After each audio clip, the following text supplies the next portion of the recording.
Habana, si mis ojos te abandonarán, si la vida me desterrará a un rincón de la tierra, yo te juro que voy a morirme de amor y de ganas de andar tus calles, tus parques y tus lugares,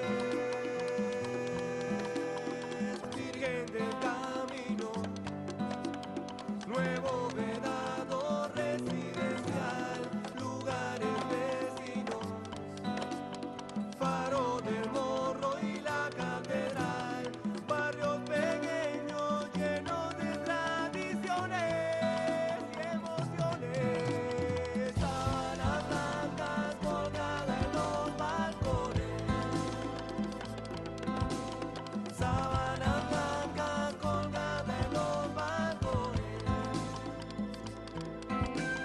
sábanas blancas colgadas en los balcones.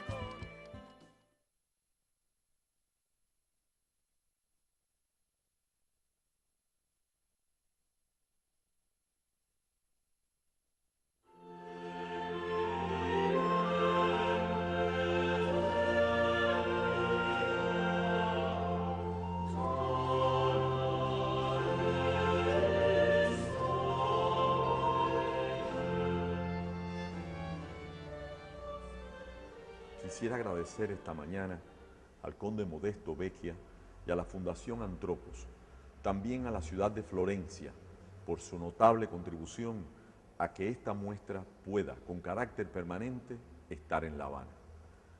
La exposición El genio de Leonardo muestra la vida y la obra de uno de los hombres más importantes de la historia. Quizás algunos afirman, y yo lo creo, el genio más importante que jamás existió. Alguien cuya imaginación no pudo ser contenida dentro del espacio breve de 67 años apenas cumplido de su vida.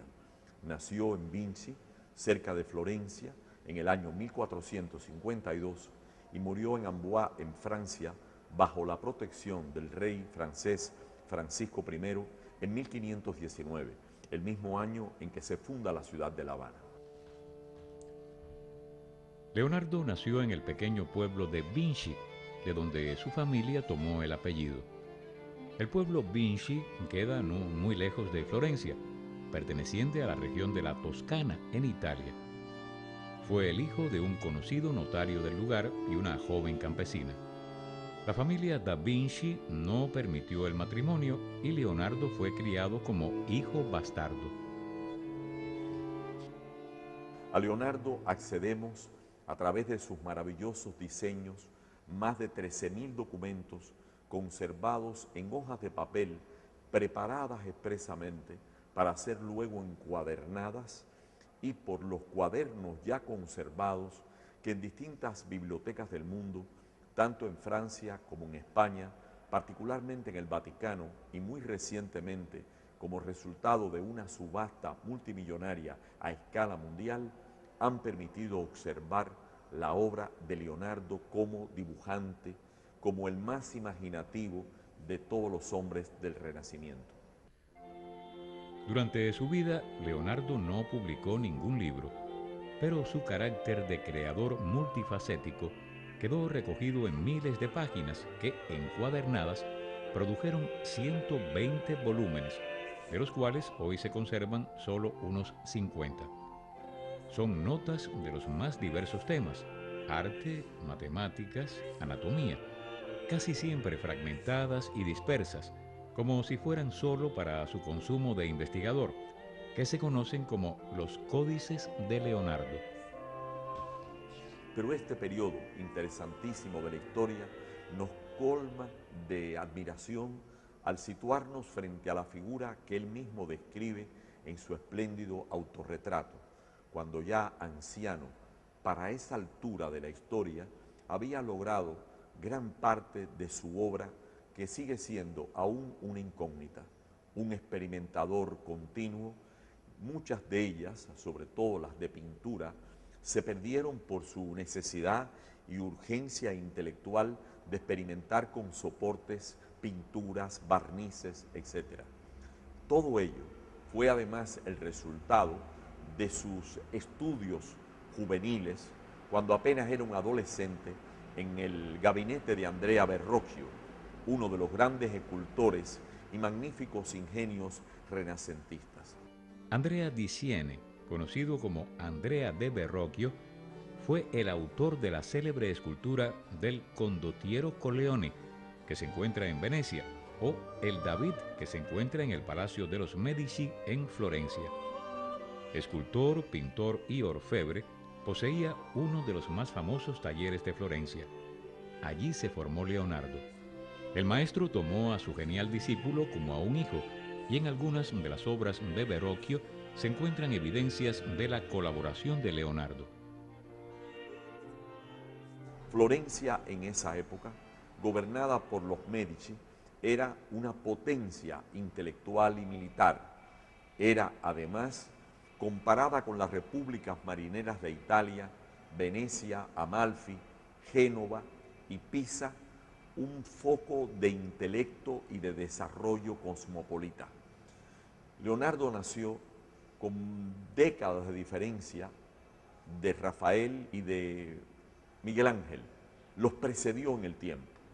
Por eso, en determinado momento, se hacen contemporáneos y surgen en esa época, entre muchos artistas que recibían encargos importantes y notables de los papas y de los príncipes, naturales y a veces incomprensibles rivalidades.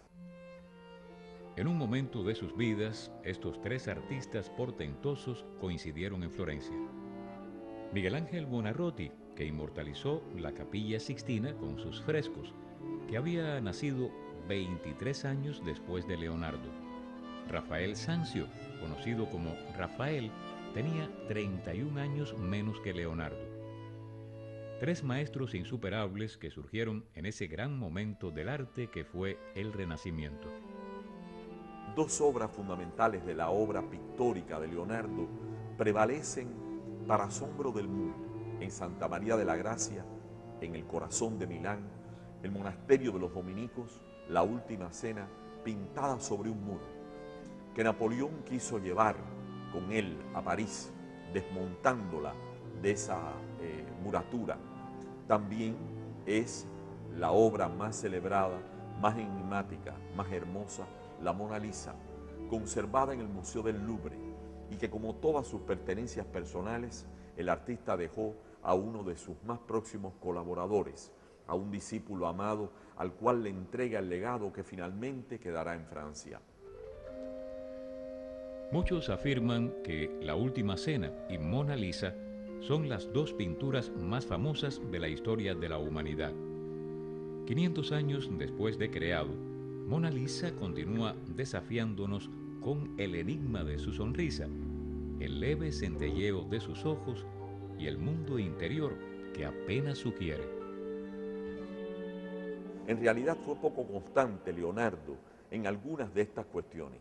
Demoraba muchísimo. En realidad, por ejemplo, la Mona Lisa estuvo años inconclusa.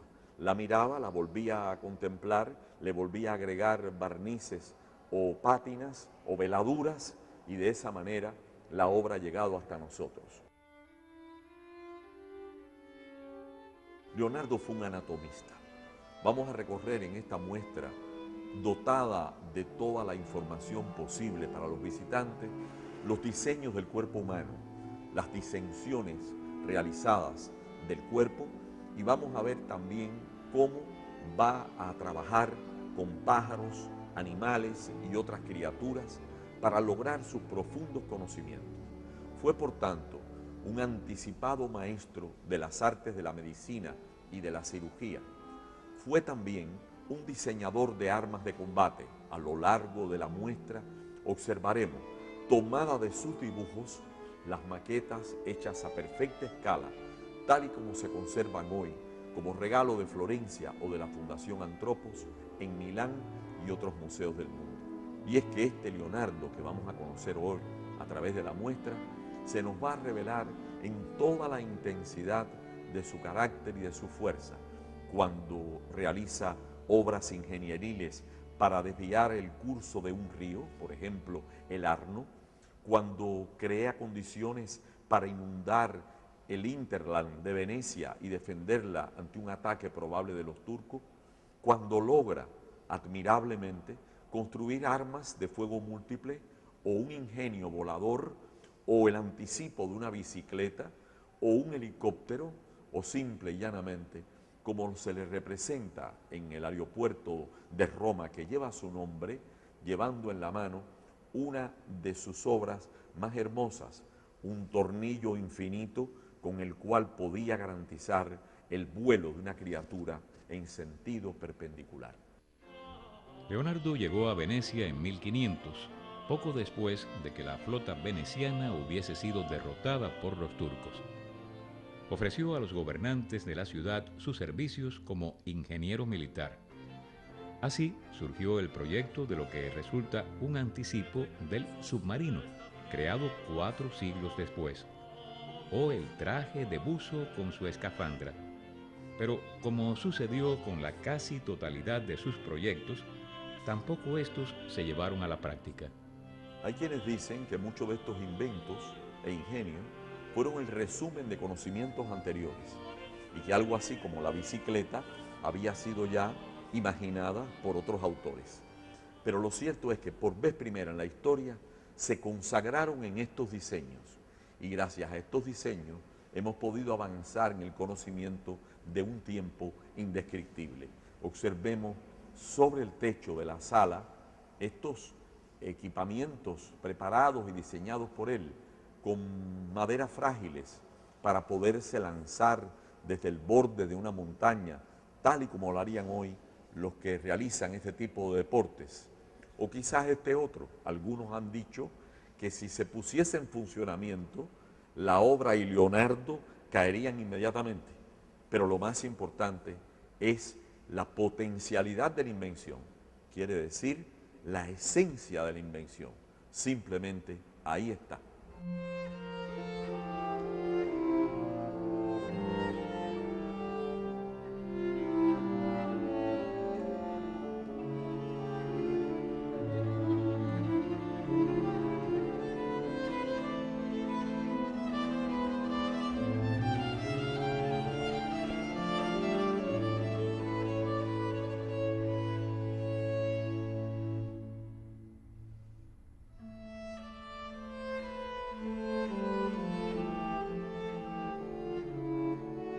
Fue un naturalista incansable, un ecologista anticipado.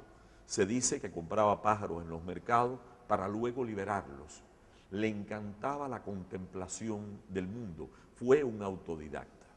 No aprendió siquiera en esos años en que todo joven florentino, y más el hijo natural de un notario que lo acogió lógicamente como propio y le legó una parte de su fortuna, no aprendió el latín, que era la lengua culta y de comunicación. Se comunicaba y hablaba en toscano, lo cual suponía una limitación para él, pero en Francia tuvo no solamente la posibilidad de hablar en la lengua que había sido la cuna del idioma italiano, la lengua de Dante, sino también aprenderá ya por disciplina de mayor las fortalezas del latín coloquial para lograr comunicarse con el mundo. Si fue o no un políglota, como se ha afirmado, hoy no lo sabemos. Más bien, en todos sus escritos aparece una singularidad, usando una letra tan clara y nítida como su firma, simple y sencillamente Leonardo. Leonardo da Vinci padeció de una enfermedad que lo dejó inválido de la mano derecha. No solo escribió con la otra, sino que, curiosamente, lo hacía de derecha a izquierda. Saludemos, pues, la muestra de Leonardo acercándonos a su tiempo, que fue el tiempo de la Capilla Sixtina de Miguel Ángel, el tiempo en que Palestrina ampliaba en la música, el tiempo en que Rafael Sanzio, en plena juventud, deslumbraba al mundo con las logias vaticanas.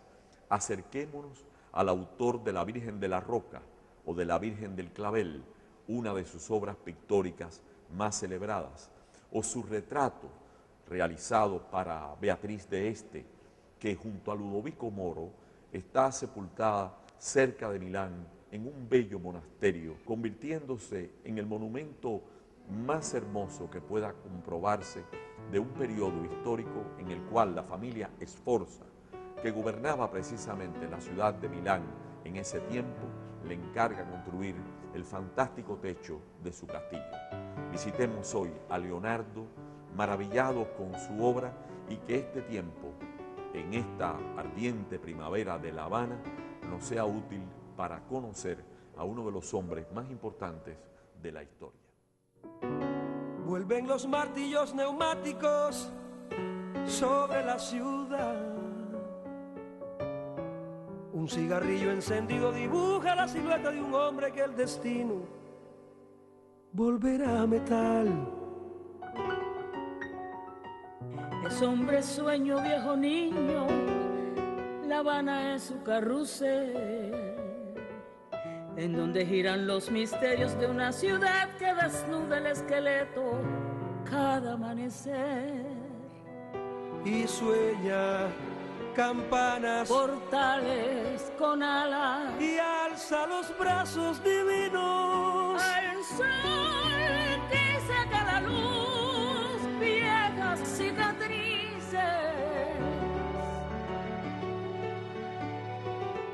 de muros y adoquines que al final son como espejos, huellas, reflejos de un sentimiento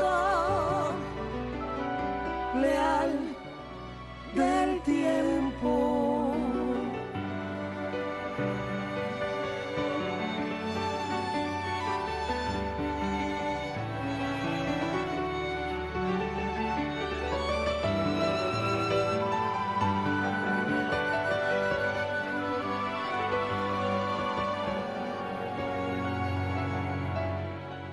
Y sueña campanas, portales con alas, y alza los brazos divinos al sol que saca la luz, viejas cicatrices